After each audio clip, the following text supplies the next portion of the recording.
Now, I would like to show you how to create a sample data for SQL account GST version.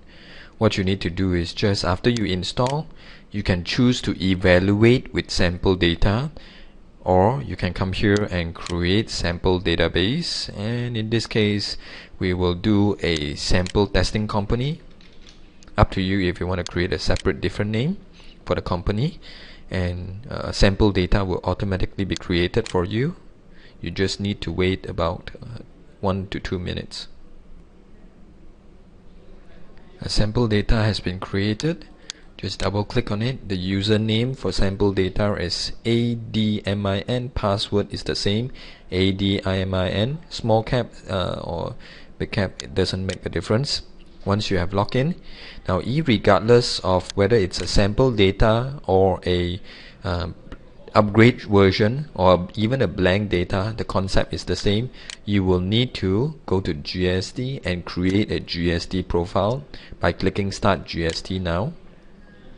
Select the country of your choice. In this case, I will choose Malaysia, and just to make sure, we let you choose Malaysian flag again, and you do have to do this tick, because once you have selected a particular country GST, in this case Malaysia, there will be no more reversal of what you have done.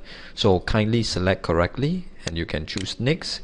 And over here there is a date selection. In Malaysia, the first date for GST is 1st of April 2015, and in this case, if there is a situation where a new company is set up, let's say in 2016, they can forward date or forward the year and choose a new date for their GST effective date.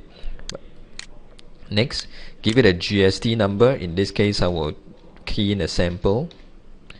Alright, and the rest is just let it continue automatically, and you have done the GST setting profile. Now what you need to do is log in again. Once you log in, if you go over to the GST menu, you will see there is a new drop down list for your GST functions.